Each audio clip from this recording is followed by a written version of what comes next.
more skill and talent. I'll never be able to throw a baseball like Ruth. He's got so much more skill and talent than me. It's like he was born to be a pitcher. If I could throw like him, I'd be so happy. He's trying real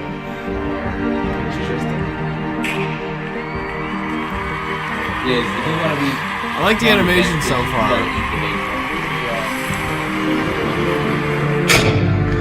Yeah, leave it.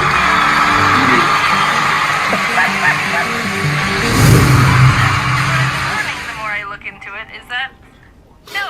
Man, I'll never be able to throw like Mason. Self-improvement seems like a simple concept. And what I've been learning the more I look into it is that no, it's not. It's all over the place, and everyone has some sort of struggle with it at one point or another, and it can be a nightmare. It's like falling from a tree. There's so many different branches you can get smacked by, and I want to talk about it. Self-improvement is extremely important to me. Out of all the personal values I stand by, it's the one I actively think about the most. Multiple times a day, I'll end up having some sort of checkup with myself to analyze if I'm doing enough to satisfy my self-growth quota. What can I change to do better? Am I pushing myself? This isn't good enough yet. Why does everything I do look like shit? And that's the thought pattern I and a lot of people can start to spiral into. The concept of self-improvement is really positive and inspiring. Keep on working to develop yourself and you'll become a better person you could ever dream of. You can do anything you set your mind to. Go get 'em, Tiger. Yeah, woo! That sounds great! Except, there's also this one complication where some people start having unrealistic expectations and an unhealthy mindset, and when they disappoint themselves after their inevitable failure to reach their unrealistic goal, it cuts them so deeply that it impacts their self-worth right to the core of their being. Dang. I struggled with that one a lot. The I can never be satisfied with what I'm doing and don't think I deserve any recognition branch. Just a bad case of imposter syndrome, pretty much. I'd explain what that is, but I don't think I'm qualified enough to do that. There are much better YouTubers than me who are much more deserving of my position, He's doing it right and now. I don't think I'm worthy of people paying attention to what I say because my content isn't good enough. I really want to be able to play this really intense piano song because I've never done anything at that difficulty before, and I'm gonna push myself out of my comfort level.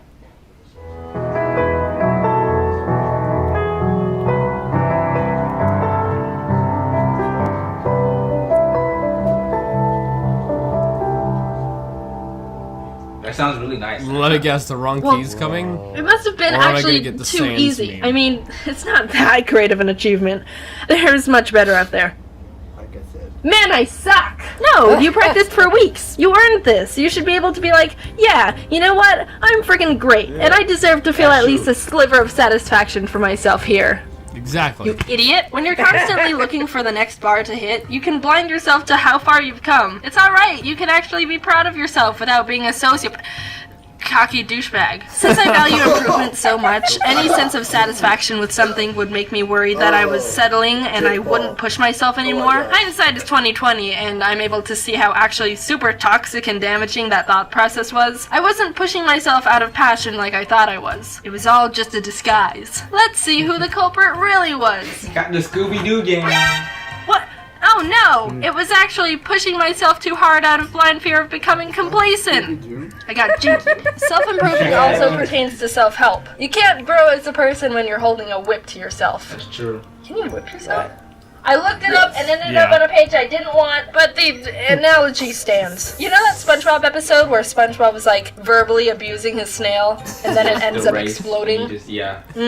That's fat. This is your brain on negativity. Any questions? Don't be on A big trip up can also be comparing yourself to other people. There's definitely positive aspects of being inspired by people you look up to, but like most things, too much of anything can be bad. There's always going to be people of a higher skill set than you, so you should try to identify who you are, not who to compare yourself to. I won't be exactly like Bo. He's super great and funny and really smart, but I'm not Bo.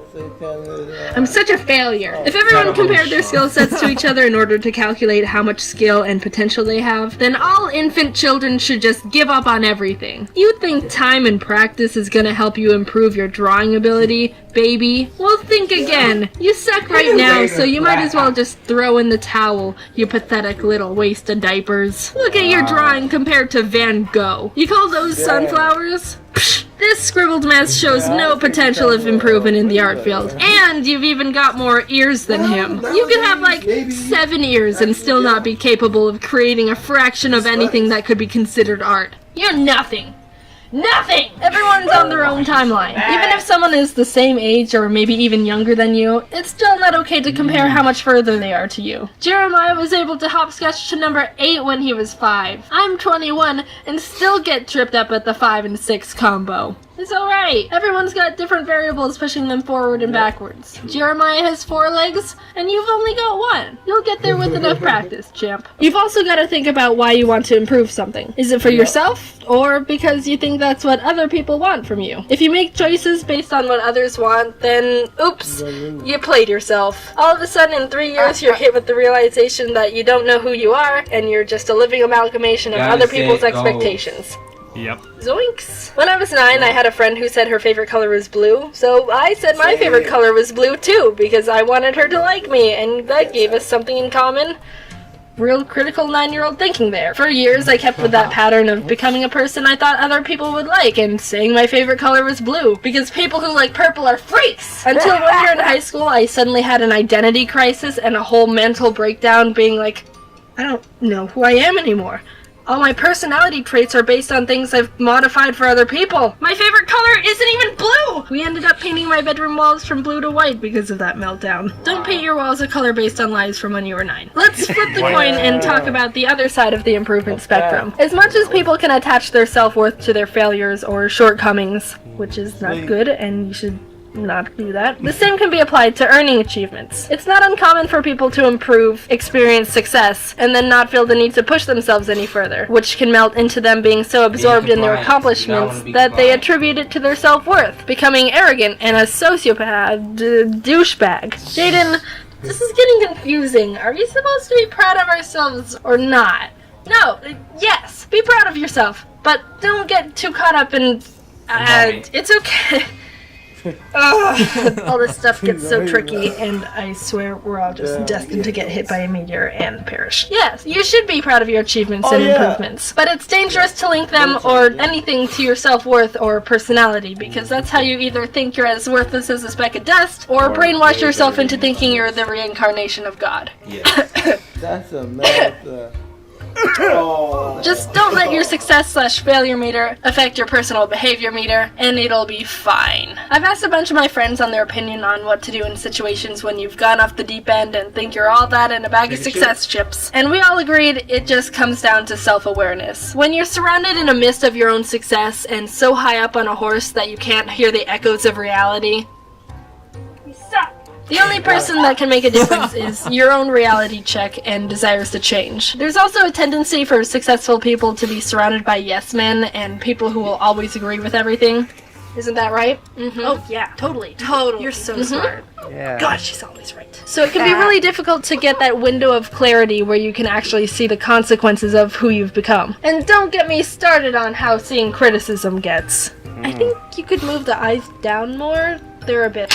You're just a hater, and I don't need you in my life! There are different methods to improvement, too. You can be actively seeking to learn more and mindfully decipher what you need to do to grow, or you can just do your thing and over time keep on perfecting your skill. There's a lot that goes into self-improvement. It's a whole balancing act of understanding what you want, and not taking things personally, and staying humble, and not getting hit by meteors. But believe it or not, with a lot of time and figuring yourself out, it's very manageable, and can become one of the strongest tools you can use to become a really balanced, awesome, humble, incredible, super cool person like me.